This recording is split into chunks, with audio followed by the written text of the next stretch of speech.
ที่ไว้บล็อก Easy Jamatot Ah Beyonce Just to have you here, it makes me feel like this platform is safe based on how I resonate with the things that you say. So on this platform, we focus on three things. We focus on money, beliefs, and mindset. Because for selfish reasons, I believe those three are actually like the key for one to be progressive. If you get all those three neutralized, then I think you can proceed as a person. Yeah. So just to go back, I welcome you. Thanks Yeah. for coming. Thank you for inviting me onto your show, man. You know, it's a great pleasure to be here, and I hope everything that I will share, you know, people will learn from it and uplift themselves. Yes. Yeah, Andile, for someone that really have no idea who you are, because I believe a lot of people have no idea who you are. Yeah. So for someone that have no idea who you are, for them to understand the type of person that you are today, what is it that they have to understand about your childhood, where you come from? How do you explain yourself to the society? Well, mina, can I do it in isiZulu? Yeah, I can English. hear Okay. Well, mina u-Andile waKaNdlovu, ugatsheni ubuya benyathi, busonga busombuluka, iy'ndlovu zadla ekhaya ngoba yiswela belusi. Zaze zaluswa intombazane uDumazane. Iy'thakazelo zasekhaya-ke lezo. Yeah. Yabo. Mina ngizalwa inkosazane, uMahlatshwayo, uNgwanya, uMhayisi, uMabhengese, uMbubhulandaba. Ekhaya kuse KZN, Northern KZN. And if I were to introduce myself to people, I would say I'm a person who just likes reading.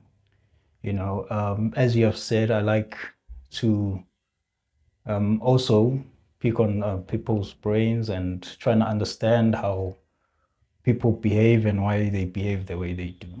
Yeah. Yeah, I want us to take this conversation to your childhood. Okay. You growing up, what are some of the challenges that you are facing as a typical boy growing up in the streets of KZN in South Africa? What's going on in this in this period of your life when you're a child? As a childhood, I can't pinpoint certain challenges that I faced, except that, and I don't think I have to make it up. It's okay. I faced some challenges there and there. Yeah. You know, I didn't. It's only, if I may say, when as a kid growing up, you know, going back to KZN because I stayed a long time in Johannesburg. So when I went to KZN, the shift in culture, you know, and I had to come to a point where I had to learn isiZulu. Because as much as I was born, you know, into a Zulu family, I wasn't taught isiZulu. I was usually spoken to in Afrikaans based on the schools that I was attending. So my mom took me to an Afrikaans school and I had to learn Afrikaans, and then I couldn't speak isiZulu. But however, when I went to KZN, that's where I started, you know, interacting with people who spoke isiZulu and all of that. Now, the thing that happened when I got to KZN is that you're a new kid around the block, and I don't know whether I should say the story again that Yeah. my mom gave me a card, right? A bank card it was grade 4. And as a kid with a bank card at that age, you can only buy limited things. So it can come to, you buy toys every now and then, but at some point you're gonna start buying, you know, things ranging at your age. So as around grade 7, that's where I deterred from the good child and all of that, and I started going to parties, and you see. Grade 7. Yeah, grade seven. Yeah. So,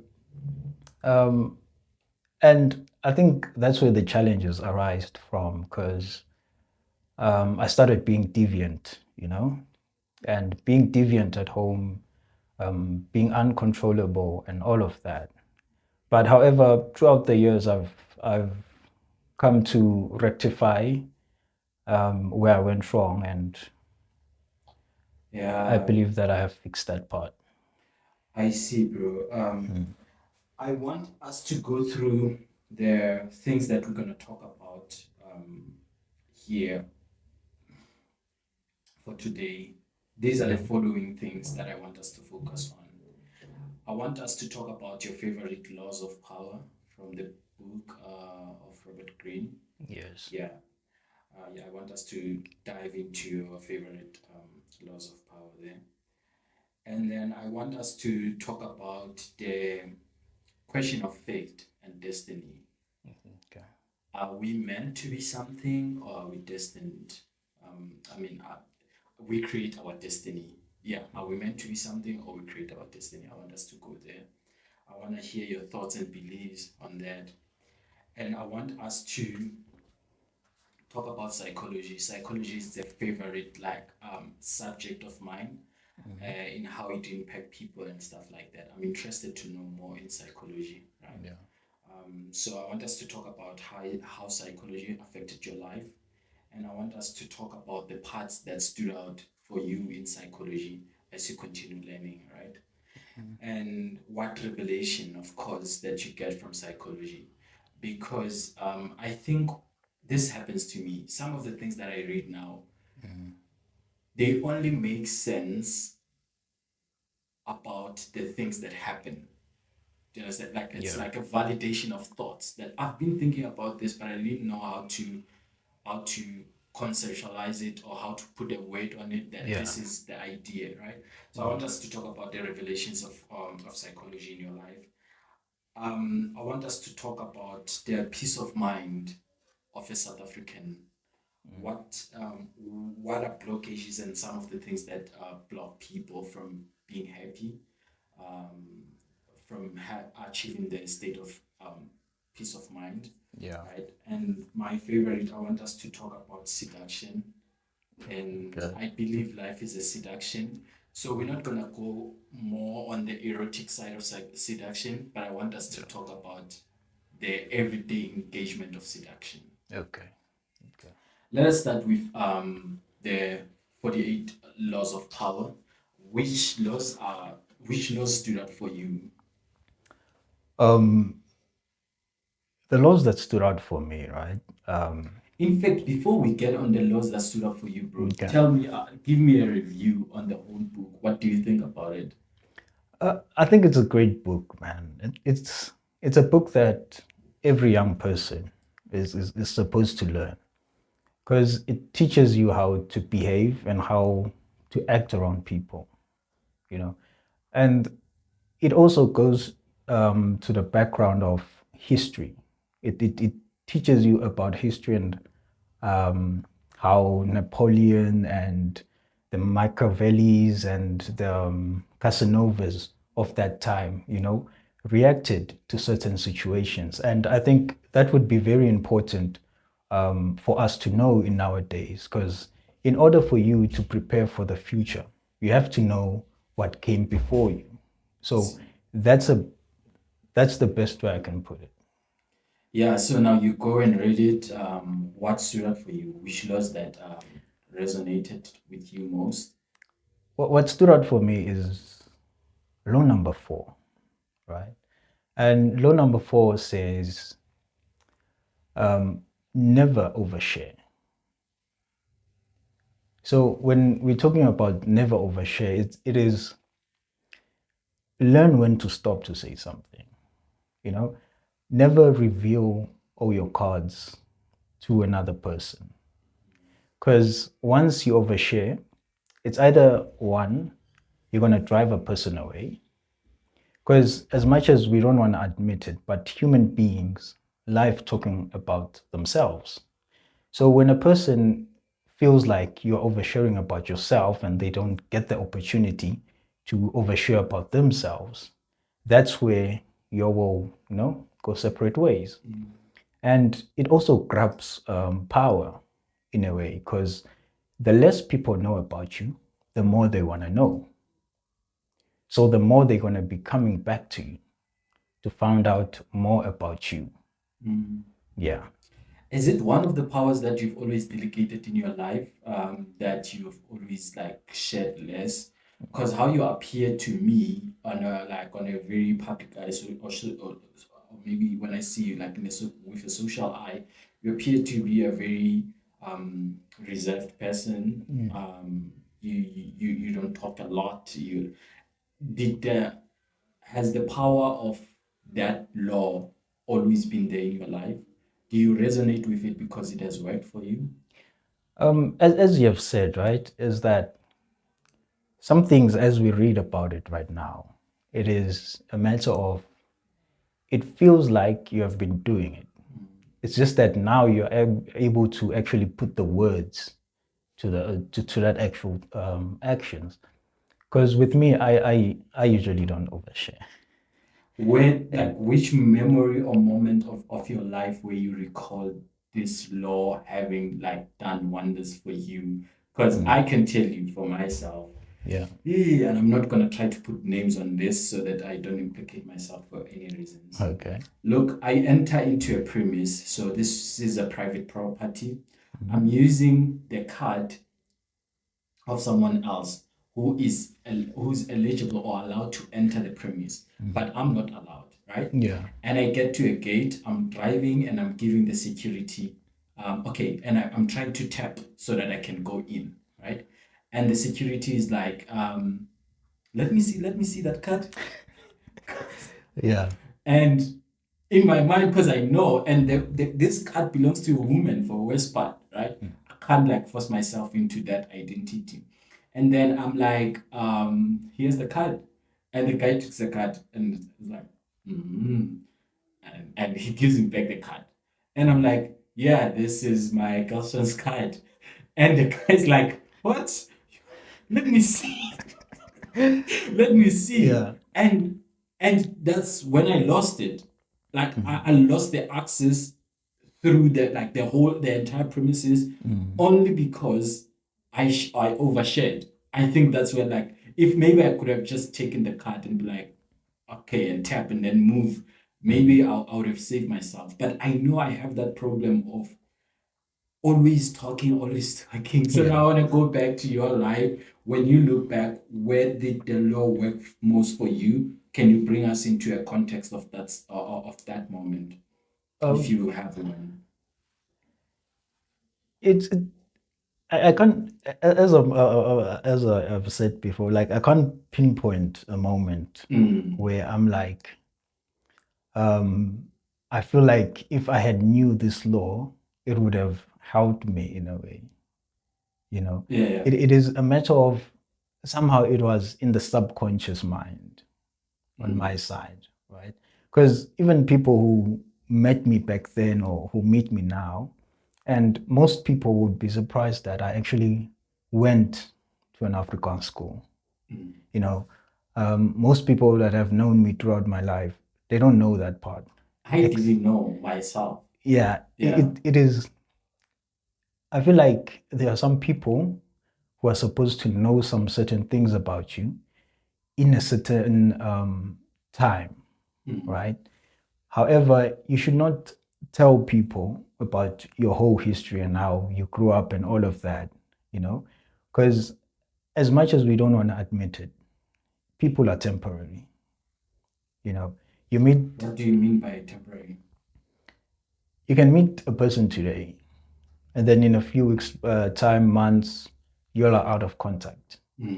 Now, that person leaves knowing already almost your whole life.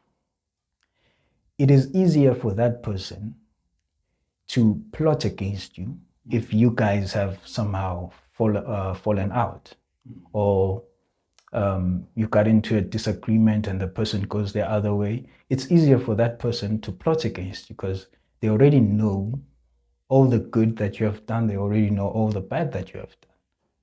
I see. So it also then goes to law number 5. Sorry for including this. No, it's fine. Right. So it is, be careful of your reputation, guard it with your life. So if people know things about you, it's easier for them to poke holes into your reputation.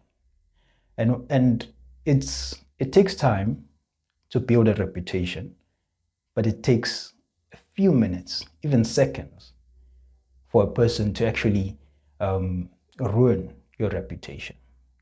I see. Yeah. Which you have built, which took time to be built. Yeah, which took time to be built, because to be trustworthy, to be somebody that people trust, that people go to open up, it takes time to build. People don't just tell you the deepest secret just overnight. You get what I'm saying? Yeah. So now, if somebody comes and pokes a hole into your reputation, what does it do to all the people who regarded you as one of the most respectable person that they know, one of the most honest person that they knew? Yeah, I see, Andile. And which other law again? I might be mistaken in the numbers, right? No, it's fine. Yeah, you can just But put it. yeah, print it there's a as law a that sentence. I'll just paraphrase it. It just says, destroy your enemy totally. Oh yeah, destroy your enemy and the spirit of it completely. Completely. Yeah. So what I like about it, right? And it's a thing that when I read it, I was like, how was I able to do these things, yet it's only now that there's a wording for it? You get what I'm saying? So it is a matter of, as boys growing up in in KZN, I was actually taught how to defend yourself, how to fight for yourself. And they always told you that when you guys are fighting, never leave a person just because they're like, okay, yeah, because they're gonna come back. And when they come back, they already know which hand you hit with, how your feet move, and all of that. However, if you destroy them totally, it will take them time to recover, to come back and actually attack you. I see. What sense do you make about power, bro? Because when it comes to the subject of power, it's just like the subject of money and other subjects that we're going to discuss, by the way. Yeah. There's a stigma associated with power. There's a sense of creep. Your body like creep when we talk about power. Like, don't go there or something like that. What sense do you make about power? Is it the important thing? Is it something that we should know about? What is power to you and what it means to you? Well, power to me means that I'm able to actually decide what happens in my life. I love that. So it is something that I would say, and again, everybody should read the 48 powers, right? Yeah. Because it will give you a sense of how to take control of your own life, how to know when you are being manipulated. Because as much as we might run away from it, everybody wants power. I agree with that. And it is a thing that people have put a certain stereotype to it, that if you go after power, you are evil, you are very greedy. Yeah. But in this instance, you can actually use power not in a bad way, but in a positive way, to further your life, to not be prey to people who know the way of how to control a person, how to seduce, how to persuade, So it's bulletproofing yourself. Yeah. Yeah, not to become a victim. Because if you look at it right now, the political space, it is a matter of those who are in power have that power and they do whatever they want with that power. And the average citizen thinks that they don't have power. While it's the average citizen that is able to vote that person into power. So who actually has the power? Because those ministers can't put themselves there. It is the people. But now the people that put these corrupt ministers on in our parliaments, that's where the problem is. Do they actually realize the power that is inside their vote? You see? So if we are able to fix that and make people understand that they are the government, those people are just there to represent you. So if you don't want somebody, you can protest about it, to get them removed because they are not representing your needs. You see, and it's all those type of things that we actually need to talk about as society and how we can use power, for the better good of society. Do you recall any moments that had any moment in your life that happened where you felt very powerless? Yeah, there's a moment. Tell me about it. I was still in school in Joburg, doing grade one. Yes, doing grade one. We used to catch a bus, and there was these older people, right, older than me on the bus, and they used to tease me, man. Take my food and all of that.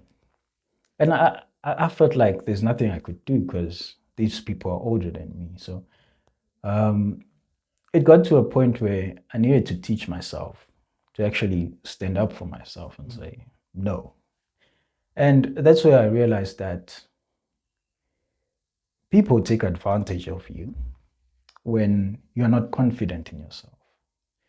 So what comes with power is that you have the power to believe in yourself. That if somebody tries to bully you, you just stand on your own, no matter how much you fear the person. But the mere fact that you're able to say no, that will take them back a bit because they don't know why you're saying that. They don't know what you're capable of. And once I started doing that, I felt like they started being scared somehow of why is this person so confident in actually standing up against us. And that's why I think I got the whole power back into my life. Yeah, from what you're saying, I realize a lot, or it's an epiphany to me that we have power. All of us have power, but we just have no confidence in it. Yeah, Yeah, that's true. I love that, Anil. And my favorite quote coming from, I think, from Robert Greene himself is what he says when he says the powerlessness corrupts more than power itself. Yeah, Yeah, that actually shifted my whole mind. yeah, that's true. That shifted my whole mind, bro. To a point, like what I'm talking about when I'm saying power, it's been stigmatized to a point where if you read a Robert Greene's book through an audio on YouTube, Yeah. it tells you, like, it cautions you that be careful. This might lead to suicidal, or it might lead to, like, there's a disclaimer there which is really horrible. Yeah, and that's the thing with society, right? There's a lot of censorship and trying to pull away things that can actually help society. So when something can actually put the power back into your hands, they flag it as, oh no, this is wrong. You shouldn't be aware of this. And as people, we should stop wanting to learn things through the mainstream. We should stop wanting to just pick a book just because there's a review about it on the news or on the magazines or on the newspaper. All of those things, we have to understand that those things are paid for. They're not in our best interest. Yes, they are not in our best interest. The best knowledge that you can get is go for a book that nobody is talking about. Go for what interests you. Is there something missing in your life? Go and read about that thing that's missing in your life. Don't just be like, oh, okay, I'll just read the Bible. There's more. There's more. I see. And I don't want to go into the cultural aspects of things and all of that, but yeah, it's around there. Bro, now let's get to the thing of fate and destiny. Okay. Do we create where we end up in our life in a very last moment, or we are fated people? We are meant to end up in a certain way, in a sense that from like, okay, this can come from religious discussion that God has got a plan for you. Yeah. The plan not to fail but to prosper. It can be otherwise, that there's a like the life that you're living, it's scripted. You understand? Something like that. And there's a like there are subjects like psychology, which talks about like locus of control, that people have choices. Yeah. If they believe that their lives is scripted, it means they believe in the external locus of control, that the factors outside their lives actually impact their lives more, and it tend to make what they end up to be. Or they maybe believe in the internal locus of control, that everything you do it's the result of your choices. Which one is which one for you? Well, I was trying to stay away from the Bible scripture and religion, but as you're saying it, some people believe that fate and destiny, right, are predetermined, and that they are guided by what we call a higher power. And I think Sadhguru said this very well, right? He said, that's just what people want to believe in to escape taking responsibility for the life that they are living. So for me, what I believe in, right, it goes in line with the Indian culture, where they define destiny as karma. So now what they define karma as is that it is what you do will come back. So whatever you put into your body will somehow affect you in the future. Right. And that's what I believe in, that we have no control of what happens to us, but we have control on how we react to what has happened to us. What's the main difference? Now, the main difference is that fate is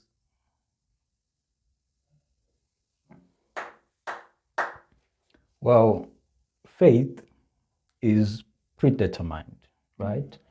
And it's how, and if I say predetermined, right, I can put it as, we all know that our fate is that we're all gonna leave this earth, right? Now, destiny is something that we are able to control. So when we are able to control it, is that we are able to determine where our life is gonna go. faith, you know where you're going to die, right? You know at the end you're gonna die. Yes. Yeah. You know that at the end you are going to, Yeah. pass away. However, destiny is that as much as I know that I'm going to pass away, but this is this is the life that I want to live before that time comes, which you already don't know, but it's there. You don't know the actual year, the actual date, but you know that that time is going to come. So for you, it's just like, let me enjoy the time that I have before that ending comes. So if someone find themselves in a very horrible situation right now, they are depressed, they are going through financial, difficulties, nothing just worked out. You saying on those things, they have a choice. They have a choice of reaction. Yes, they have a choice of reaction. Now, in that instance, you have to figure out what put you there. What led you to having financial problems? What's the cause of your depression? Yes. So if you figure that out, you'll be able to react. Because in all honesty, right, depression is within us. So everything that is within us, we are able to control. Scary thought. And when you look at financially, it's external, but it is your actions that are able to put your finances together and make you be financially free. It's what you will be doing.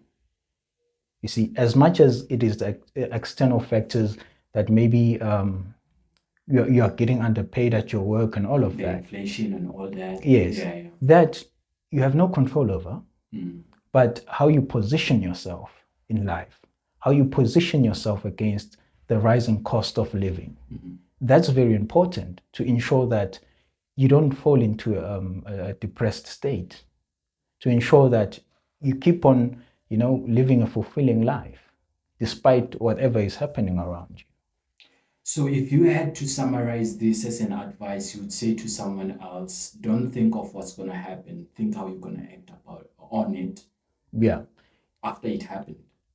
When something happens in your life, step back, figure out a plan, and go and change that thing. Bro, I want to put my story right here when you're talking about being financially free. Yeah. The other time I wake up on a high price of fuel, right? Yeah. And bro, and I was like, what? The fuel is it's like the fuel price is really going high. Yeah. But I thought to myself, I was like, oh flip, I never want to find myself complaining about something because I love what you say. It's a principle that I've been trying to embed so much in my life that when things happen, think about what you can do. Right. So immediately I call my assistant. I'm like, can you please increase the prices Yeah.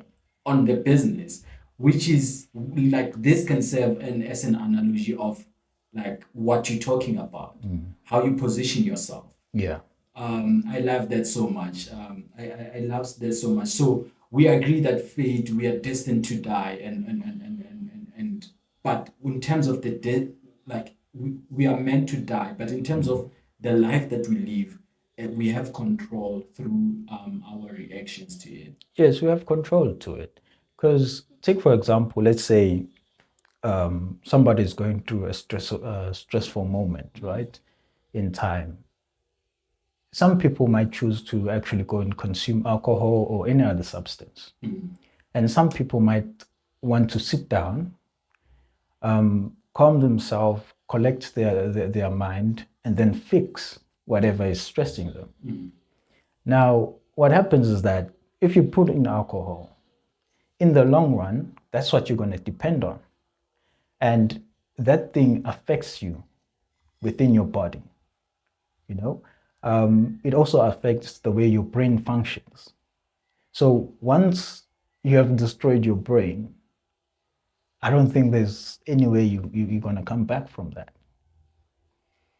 Yeah, I love that so much, bro. I have a saying to myself. I'm like, when I find myself not working hard on making shifts on my brain to best channels. I do talk about this in my book. That I talk about three channels. One, I'm not just going to mention two. I talk about positive mindset and growth mindset. Yes. So I call these things like channels.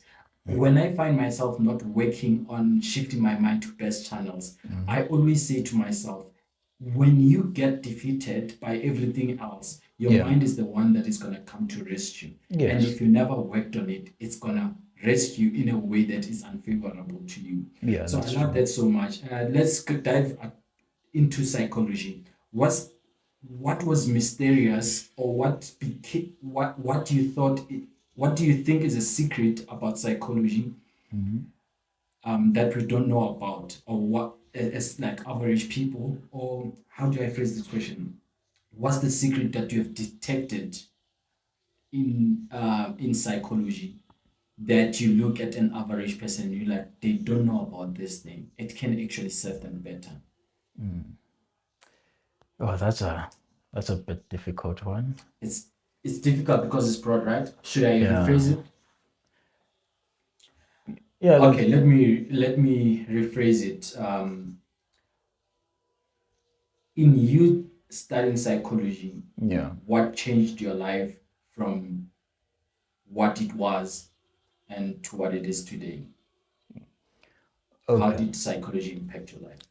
So in answering that question, I would just have to say that when we talk about psychology, right, it is, scientific study of the human behavior Okay, and the mental process on how people think and why people behave the way they do.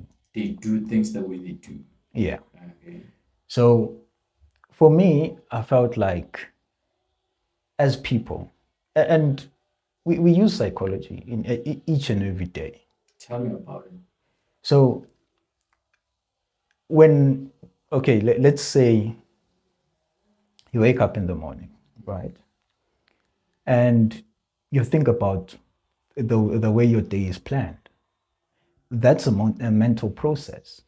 It's something that's running around in your head that, okay, today I have to wake up, I have to go maybe take a shower, I have to go make food, I have to go to the mall. That's a mental process. Your mind is working, right? And when it comes to behavior, it is you getting up and doing that thing, but now it all depends on how you do it. That's where it comes in, where you find people who rush, who are always in a rush. That's their behavior. That's how they want to do things, and then you find people that do things slowly. That is how they behave. Now that's very interesting, because when it comes to psychology, it says that there's a reason why each and every person behaves like that, why they think the way they do, and why some people differ in what they believe in. Just like we have people who believe in religion, and some people believe in culture. You know, it is what has influenced people into, or as growing up as a kid, right? You are influenced by your surroundings. So if you're in a surrounding where you go to church every Sunday and all of that, that's how you're gonna grow up, right? You're gonna believe in religion. You're gonna believe in God. If it's Muslim, you're gonna believe in the Muslim culture, right? Or religion, sorry. And then if you are raised within a Zulu culture, that's what you're gonna identify with. If you're in a closer culture, that's what you're gonna identify as. But within that group that you're within, you all are not gonna think the same way, even though you have the same teachings and rules that guide you. You are not gonna react the same. So that study. is Same situation, but different reactions. yes, different reactions.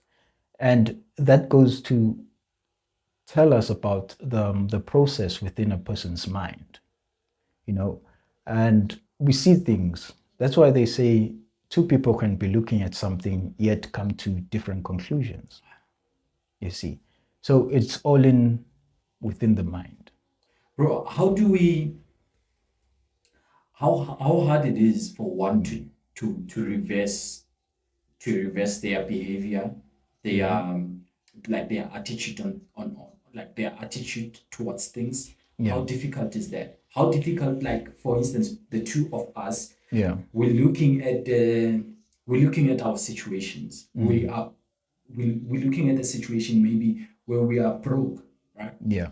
And you looking at this as like, wow, what a privilege for one to be happy, to have money. Yeah. And I'm looking at like, wow, what a like horrible situation to be in.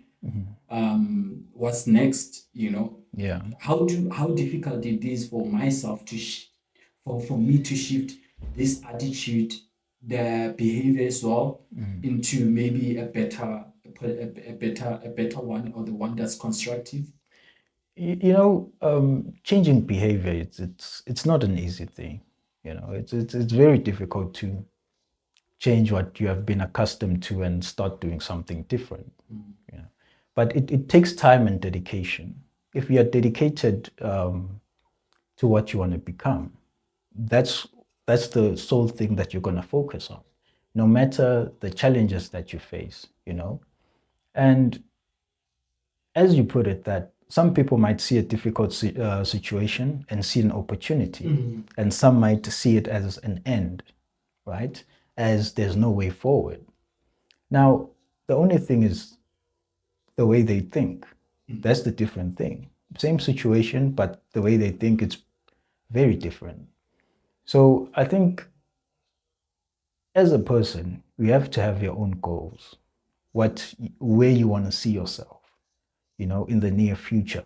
And that must help you in order to align each and every situation that you face and each and every reaction that you have to make sure that you actually reach the destination that you want to go to. So the each and everything that you want, the each and everything that you want to achieve, it's determined by like the simple small reactions. Yes, the I simple see. small reaction that you have, you know, towards that event. Right, I like that. Which one is more is more effective on changing the psyche of a person? Is it the environment, or is it through reading, or which one would you suggest? Is it switching off the environment, or is it getting in your room and studying? Okay. For me, in order to change my psyche, what I did is that I distanced myself from newspapers, you know, news medias, all of that. I distanced myself from that. I started reading more. I started spending time with myself more, you know, and that helps you to be able to monitor whatever is happening around you. That allows you to know how or with what type of person you are and what you like and what you don't like. So when you go out to the world, you are able to attract what you like and distance what you don't like. Now, the thing that happens is that people focus on newspapers and the news.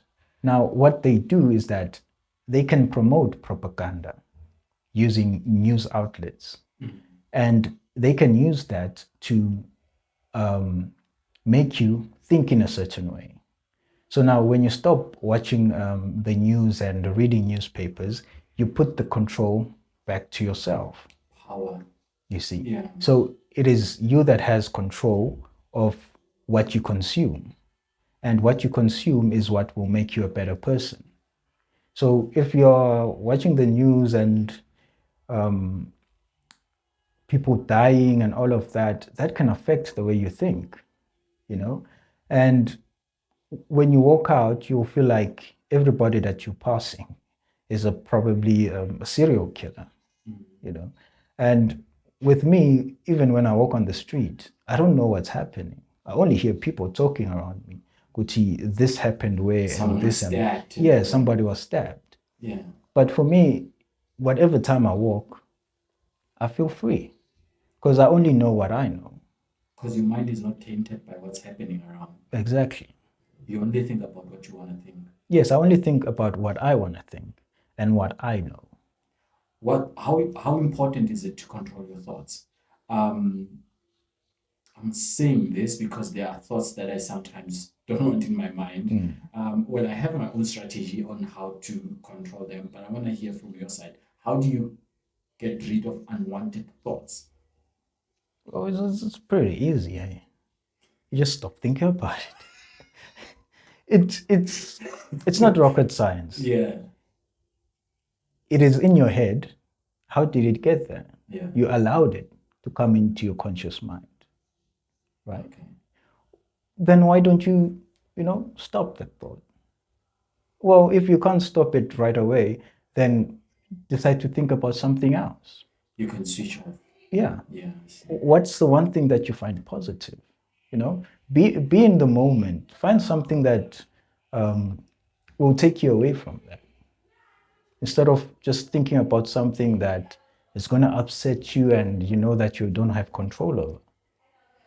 Andile, I love that, bro. I wanna go to this one to close the part of of psychology. I wanna talk about mindset.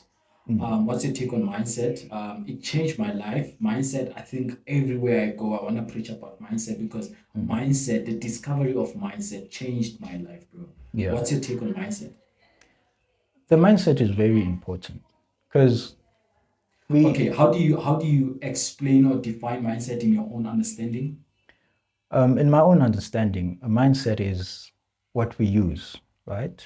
It is what stores information for us. It is what makes us act the way we are, right?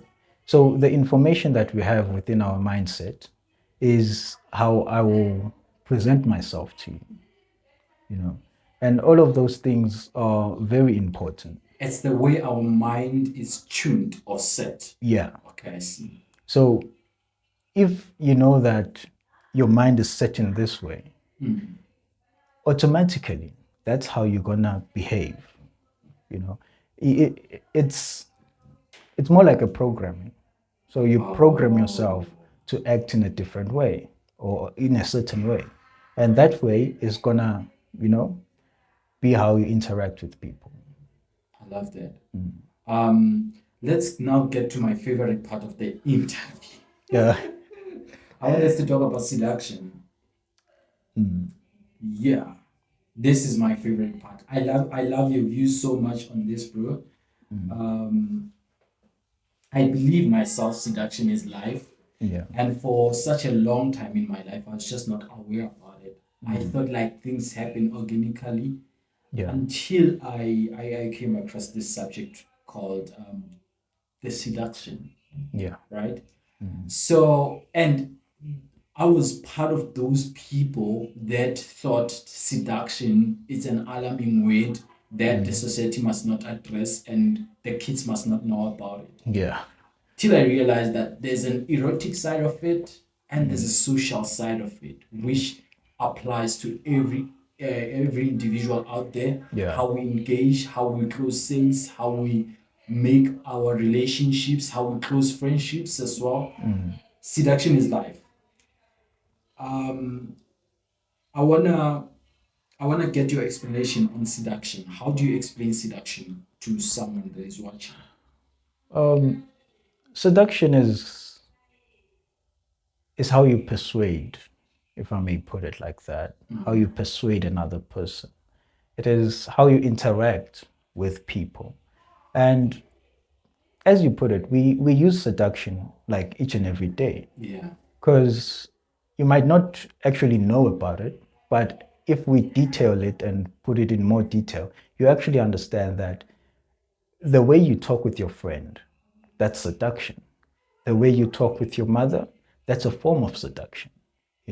It's just that now society has made seduction this word that it can only be used between two people of the opposite sex, and um, and it leads to eroticness and all of that.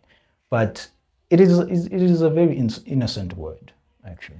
Not only innocent, but interesting as well. Yes. So I want to go through some questions that I have. I made it a point that I script these questions because Yeah. I don't normally script questions, but this one I wanted to have these questions scripted because I was so deep in it.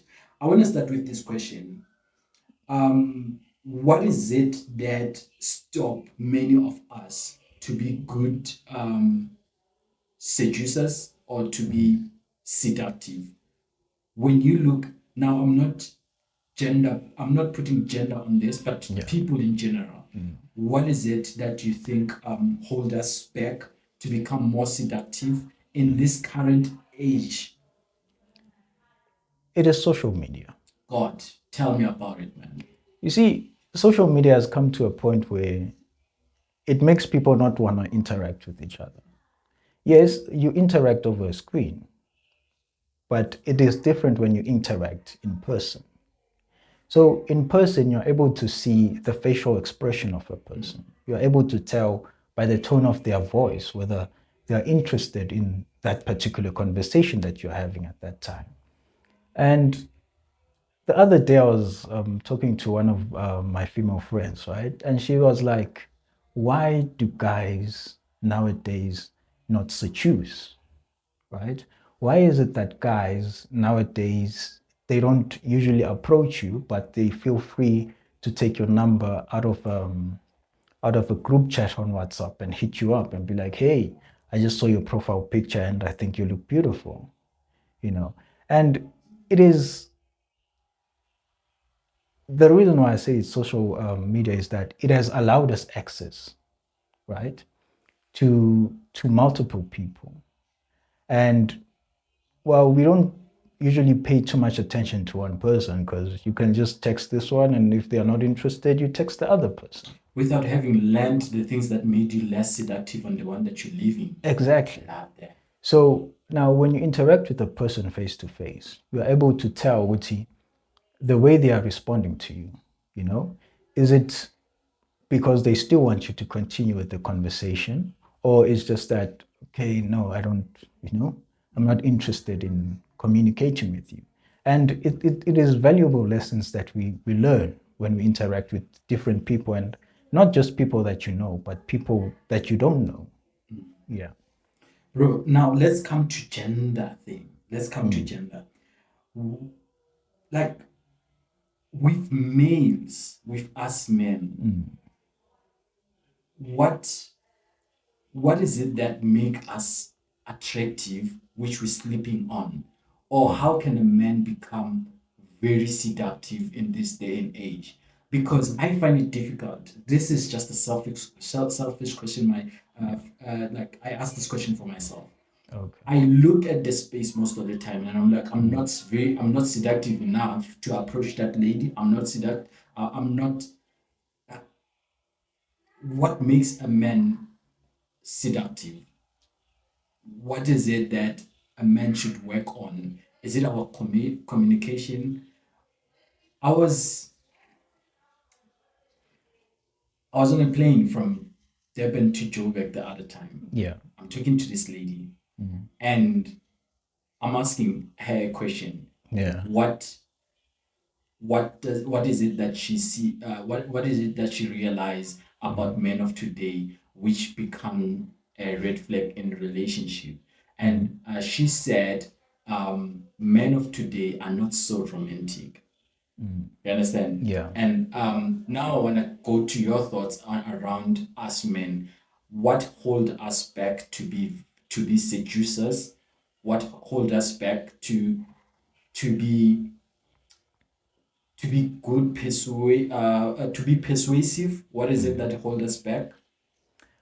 In all honesty, right, as men, we are very confident, in approaching. It's just that the manner in which we do it, you see. And I feel like this is my views, right? Before if people come for me. There are so many things that you would have to do before approaching a girl. So first thing, maybe you have noticed that if you're approaching a girl, she usually looks from bottom going up.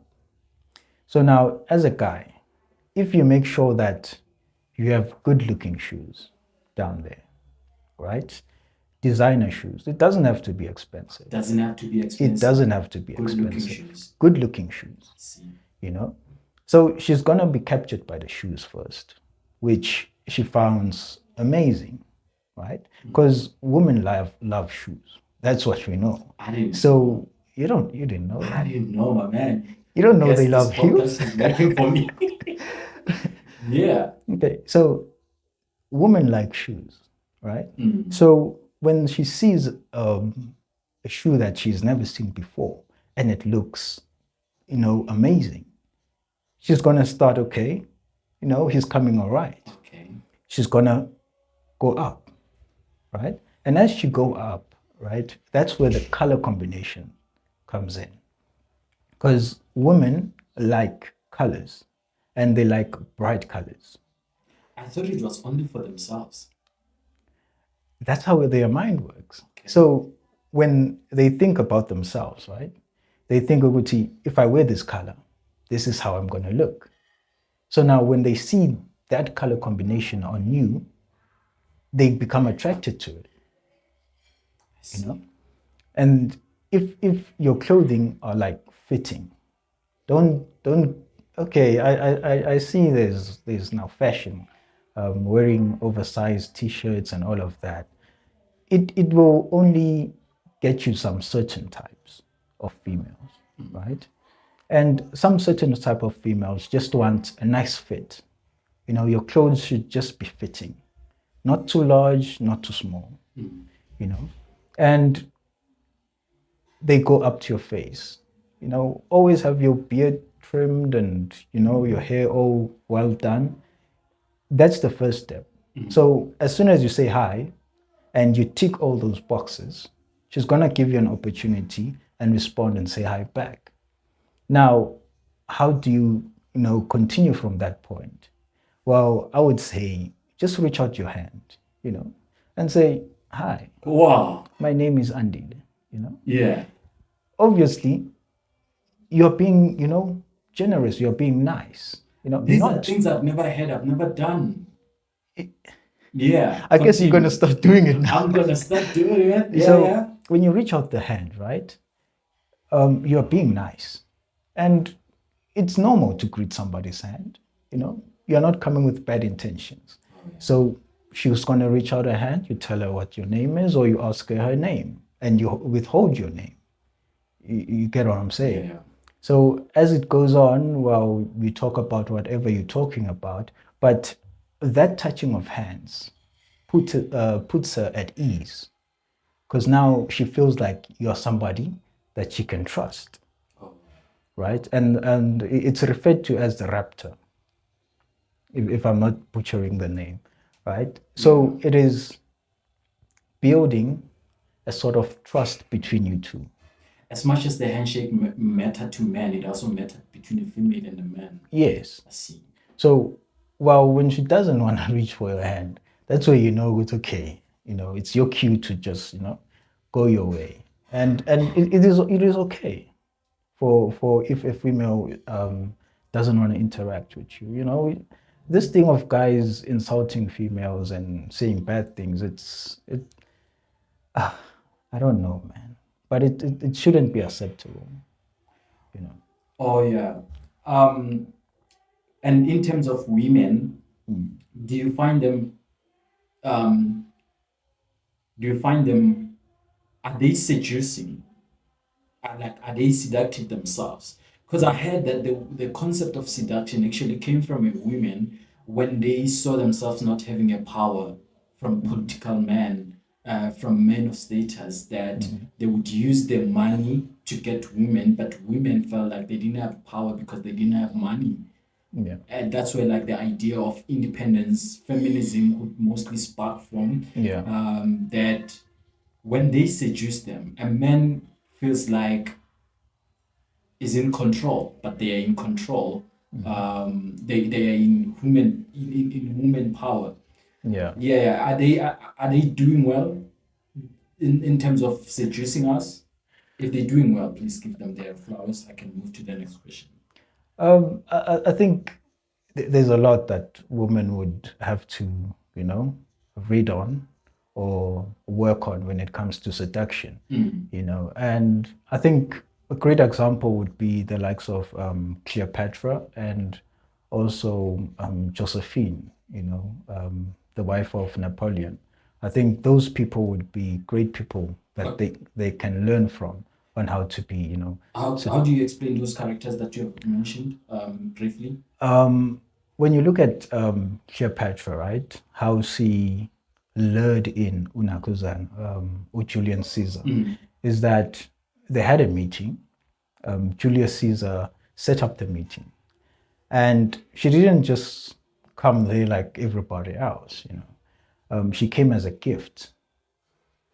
So when she comes in as a gift, they knock on the palace, and the servant comes and tells Napoleon that, okay, there's a gift for you outside, and not Napoleon, man, Yeah. Julius Caesar. Yeah. So Julius Caesar tells the servant, no, bring the gift in. So this person comes in holding the gift, and it was a carpet, they say. So as the men rolls the carpet open, there appears Cleopatra. Now they don't have to be that dramatic, you know, but Come in plastics. they don't have to be that dramatic. But you see that capturing of a guy's mind, you know, being somehow unpredictable. That would entertain a guy, you know. That would capture a guy, you know. Yeah. And yeah, and it might work on some guys and it might not work on some guys, depending on how you look at it. I want to come to this, bro. I want to come to this. When a woman is into you,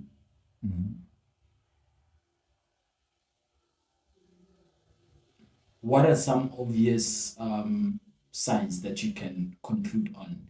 Because there's this thing that happen a lot, especially in friendships, Yeah. where you have this friend, but you know that you are friends, but the way she behaves, your mind ran very wild, like uyangifuna lo. That Yeah. how to accurate read the signs of a woman that is leading you on.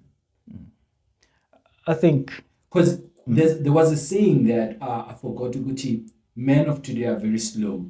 Like you have to be very apparent and obvious to show them that I'm into you. How do we read those hidden signs accurately that this woman is into me without her doing so much to show you that I'm into you?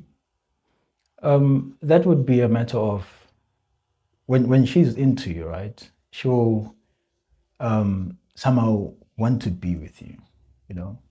She'll make time, you know, just to be in the space where you are at, you know. And it will seem accidental, but deep down she knows that I'm only here because I know that this person is going to be here.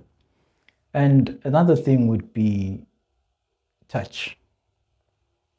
And I know this might come as different for many people, but most women, when they're attracted to you, right, they are very touchy, you know. She'll Is it? Huh?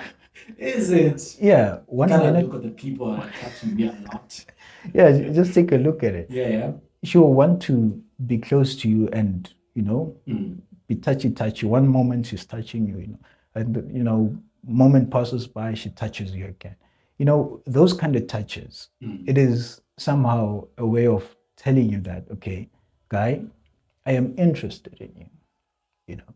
And that's where, as a guy, you have to read the signs. Sometimes they might be wrong because women are very different and they react different to different situations.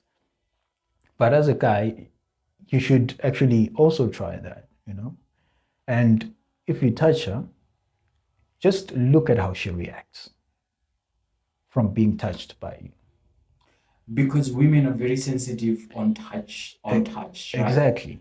So if you touch her and, it's like she's being frightened, then you know that, okay, you might have misread some sign I somewhere. see. Yes. But if she allows the sign to go through, you know, then you know that, okay, there might be hope somewhere, at the end of the tunnel. All right, Andile.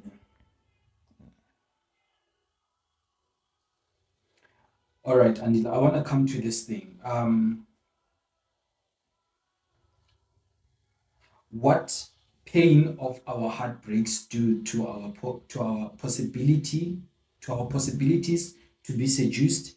I'm gonna read this again. What pain of heartbreaks do to our ability or possibility to be seduced? So when I'm writing this question, I'm thinking in my mind of like many people might hear us talking about seduction, the ability to allow yourself to be persuaded, and maybe the ability to also persuade someone else, Yeah. right? And they can be like, I hear all this subject, but I've been pained so much by relationships that when someone tried to persuade me, tried to seduce me, something just happened because of heartbreaks, like because of the heartbreaks of that they had. Yeah. Now I want to go back to the question: what pain of heartbreaks do to our ability to seduce or possibilities to be seduced? Okay. So when a person goes through a heartbreak, right, they lose some sense of trust, you know. If it happens for the first time, well, they might lose trust in that particular person, one person. But if it keeps on occurring, they just lose complete trust, in all people. Now, that might be a blockage because now they wouldn't know who's coming with good intentions and who's coming with bad intentions. And in addressing that, I think it's very important that as a person who wants to say choose, right? When you come across a person who has been hurt multiple times, learn to listen to that person. You know, let them open up to you about how they felt when it happened and how they feel about it, and just try to understand where they are coming from. That's seductive. Yeah. Oh yeah. So once you start listening to them, and they see that you are actually paying attention to how they are feeling and what they have gone through, and also ask questions here and there, just to show that you're actually listening to what they are actually saying. And then, well, eventually they will allow you in, because if you're there for that person, listening to that person, you can actually tell, they can actually tell with, okay, this person cares about my well-being. So when they care about their well-being, they are more likely to open up to being persuaded. Now, well, those, okay, let's say it's a guy that has been hurt multiple times and all of that. But I don't think it happens where guys are just like, I'm It switching happens. off. It happens. There's a guy who lost a business, I think, worth 150,000. Yeah. Over his tour to DRC.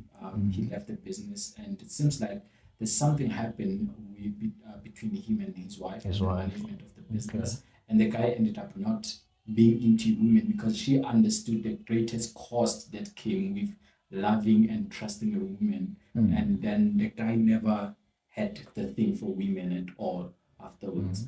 And that's where I actually want to dive into now. The thing Yeah. of us assuming that a guy is always fine, is always seduced. I'm gonna tell you about this experience that I had Yeah. numerous times Yeah. actually, and I'm not putting myself in any greater heights with this, but it's something that happened, which shows you that a man also have a point, like a stop sign. Don't seduce me at this moment. I have two instances. I have three, but I'll mention two that I can remember, right?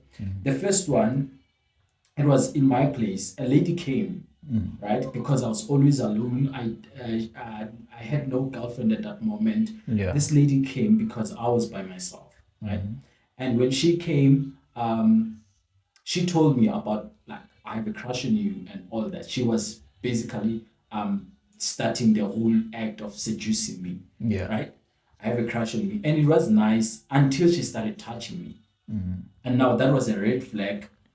And in my and I, when she left, I was surprised at myself too. I'm like, yo, I never thought you can stop a woman from touching you, because she started touching me. It's only the two of us in the room, and my body was just cold to that touch. You understand? So that says that men, it's not every man that can be seduced. I think they have their own times, Yeah. but I don't think that one went into the moment, the feelings I had in the moment. It was not that. I think it was how, like, it was just my appetite, basically. The second one, I'm in town and a prostitute calls me, like, she's like, Yeah. and we're not far from each other, right? And I was so surprised. And later on, I realized, like, oh, flip, she's a prostitute. And I started laughing to myself. I was like, that was, for a moment, that seemed to be going very well, but Yeah. I just got scared. I was like, oh, why a woman would call me this way, right? And there are other situations, just to mention some, where there was a lady, where it was just the two of us in the whole yard, and that one became successful. She managed to seduce me, and the seduction came from thing that we didn't expect, which I'm gonna talk about, and it came from her losing a key in a room. I was like, can you please help me? Yeah. And number one, that came with an excitement on men's ego. Men's ego, it gets so excited when a woman come for help, Exactly. right?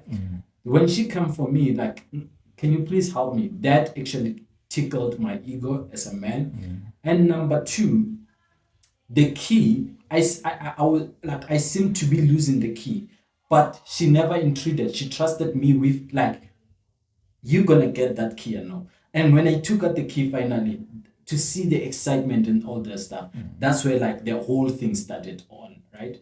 So I think who's this guy? Guy McConnell Casanova, the prominent seducer of all times. Yes. It is said that with his tricks of seducing, there was once one instant, like, when he seduced, it wouldn't be an instant thing, like where you see a girl and you just go and ask the number. Exactly. If he was living in these times, he would see this girl and say, oh, this girl loves, she passes here at this time. She loves this thing. She's always eating this thing. And now this guy, the cousin of the greatest seducer, got into a club, and she noticed this woman, and she read into those, oh, this girl's always this here, or what she's. Now remember, that guy was born in a family of actors, right? Yeah. He can act, and Yeah. he can write the stories too, right? Yeah. So what he did as an action of seducing this lady, he realized that this lady cannot pronounce letter R or words with letter R. Yeah. And he went on to write a piece, what do they call, like, just a piece, what do they call? I forgot what do they call. It's a script. He wrote a script with no arts, and this lady was taken because from the script, this lady was like, it means this guy really care about me, because Yeah. the script is only meant for me. Yeah. Pays And attention to detail. considering that this girl was an actor on top of that, you understand? Yeah. It's like, this is just meant for me. Now I want to go into, because I've mentioned that it was me trying to retaliate to a situation of men. Can men be seduced all times? I don't think they can. I think they also have times like women too. Their heart breaks as well. Yeah. I think they can go into that. The other thing, like when a prostitute called me, I was not heartbroken. But there was a morality blockage that was there with me. Yeah. Bro, I want us to get outside of relationships and now to talk about the social space. I Yeah. find people less seductive myself when I walk around. When I talk to someone, they are on the phone. I find that very less seductive. Yeah. Where is this coming from outside social media?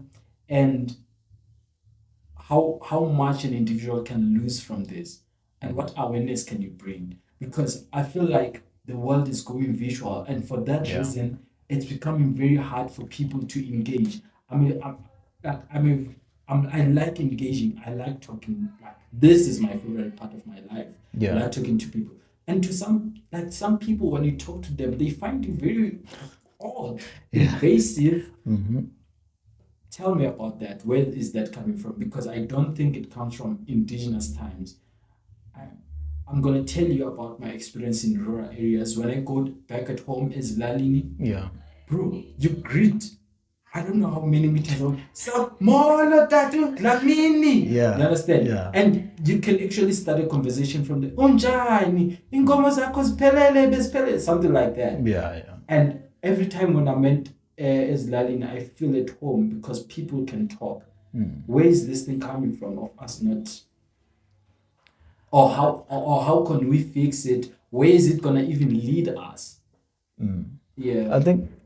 I think what happens, right, is that people are now starting to see themselves as being better than other people. Ah, my man, give me a hand for that. You Okay. see, so I think that's where the problem begins, because back home, you know, like you'll be walking down the street and you greet so many people, even people that you don't know, even if it's people that you see for the first time. You know, you greet them and they greet back. However, being in the city, you know, and greeting someone and then somebody just keeps quiet and then, you know, just walks off, or somebody walks into a room and doesn't even greet, they do what they do and then walk out.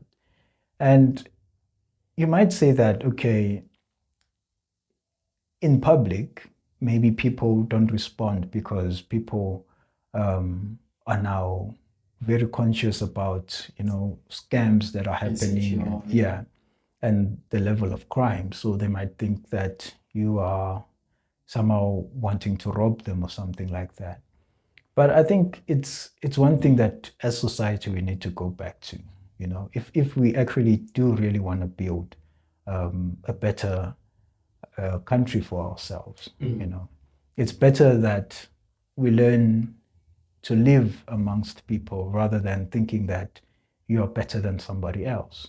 You know, so yeah, it's very important to communicate. And the thing is that people are always on their phones because they feel like, oh, it's because that's where they get the most attention from, you know, because, well, they get attention from person one, person two, person three, you know, messages coming in and out, you know. So they are always distracted. So when you try and start a conversation with them, being one person, they are just thinking, you know, I could be having a conversation with 10 people right now, you know, and talking about different things, even though it's not useful things or educational things, but to them that's good, you know, they're getting attention. And being in conversation with one person who's gonna want to ask you some deep questions, you're like, this one wants to make my mind work, you know, instead of just being on social media and doing whatever. Scrolling is easier than starting a conversation. Exactly. You I got it see, right there. bro. I see, and that to me is very scary. Like I said, the other time I was talking to this lady, and it was, bro, the flight was not long. I think it was just 1 hour, right? I'm talking, okay, when I start conversation, Yeah. I'm like, in my mind before I start, she's sitting right next to me, right? Yeah. In my mind, okay, I'm reading a book that time, and it's such a very interesting book. I don't know how to make friends and influence people. You've heard about the Yeah, book? I've heard Yeah, it's about a it. very interesting book, right? I'm reading this book, and I think like for a moment my mind stood up and was like, you're gonna have this book when you when like when you get off here. You're still gonna have this book, but you're not gonna sit next to this person tomorrow. There's a duration to this flight. Yeah. You see this person this hour and you might not see them. And I was like, if I can have the book tomorrow, but I cannot have the things that this lady is gonna teach me, let me just have a conversation. Yeah. And I started having conversation, mom, and how that conversation was so impactful to me. But she started telling me about how she loves traveling and all that. And to my surprise, she was working for the airline. Oh, Do you understand? wow. So I started benefiting a lot. I've benefited a lot from the relationships. And most of the relationships I just made casual, right? Yeah. Now imagine if I was the person that was struggling to persuade people or to talk to people in public area. You wouldn't be sitting here. You Yeah. understand? Yeah. So yeah, for me, that's I feel like it's just a downfall of humanity that that we become so antisocial and all Yeah. that. I want to go through some of the questions that I might not have picked up. Okay, so does it still work? Why does it seem like the pickup lines don't apply in this generation? Ngikhumbula laa nto andilangazi mina ngikhule ngayo vele laa nto yokuthi you ask your guy ukuthi ngithini uma ngifika lapha. Yeah. Does it still work, the thing of tips? What tips?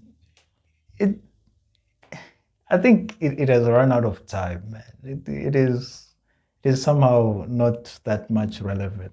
Is it? Yeah, because I remember back at home, thina ma sasibona intombi. Sasithi Dudlu Matolo wanyoka ngithuka wena ngithuka uthando. Oh yeah. Intombi uyangifaka noma uyangikhipha. Oh. That was the main pickup line, you know. And as times change, it's very different to how the girls now want to be approached. Because if you come with that mentality, they're gonna be like, "Hey, this one, ngathi kusaqabanyana lo, ngathi Wasemakhaya. yeah, ngathi usemakhaya kakhulu lo." And some do actually work, and it depends on. I might get into trouble with this one, but it also depends on the intellectual of the person that you are using the pickup line on, or the riz on, if the new word that they use now. And if that person is able to understand what you are saying, it becomes easier for a conversation to spark up and for the pickup line to work. But if it's a person that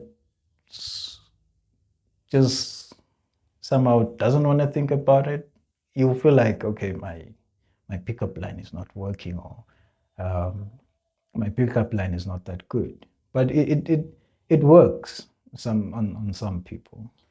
Yeah. Now let me see. I think we done on this. I wanted to come to this question, which close or conclude this conversation. Outside money, how can men become more seductive? What are some of the instruments that they can invest in? You've already talked about working on their image. This question comes from a thing, you are not attractive as a man. Yeah. If not money, what else can a man invest on to be more seductive, to appear appealing? I would say men should invest in themselves. Be goal driven. Put time and effort onto what you want to achieve for yourself, not for anybody else, but for yourself. So if you want to focus on business. Focus on business. The relationship, it will come at its own time. You know, you'll attract the right person at the right time. But don't be like, I want to do this because I want to start getting more girls, you know. Just work on yourself, improve your life, and the right woman will come at whatever time it is. But once you start saying, I want to do this to get a girl, chances are that you won't find the girl, and chances are that you will not actually reach the goals that you want to reach that would make you feel happy. So I just think men should just work on themselves, have a goal that you want to reach, and enjoy life. If she comes along, she comes along. I like that, Andile, and thank you so much for joining me, man. If you were living in the very last moments of your life, how would you want the people that you have impacted, the people that love you, the people that have seen you walking this journey of life, how would you want them to remember you? Ah, I never thought I would be asked this question, but hey. I would want people to remember me as a person who loved to be happy. I love being happy. I love doing things that make me happy, and a person who liked spending time with people, you know. And I think that's what I would actually like to be remembered as, you know, Yeah. a calm person, you know, not an aggressive person or an evil person, if they may put it like that. Yeah. And what's your recipe of happiness? For me, it would be spending time with family, listening to music, um, drawing, you know, having time to myself. I think that would be something that I would say makes me truly happy. Andile, thank you so much, bro. I was happy to have this. Yeah. Yeah. No, Hopefully, we'll engage 10 years later. yeah, Thank you. hopefully. Yeah. No, thank you for this opportunity.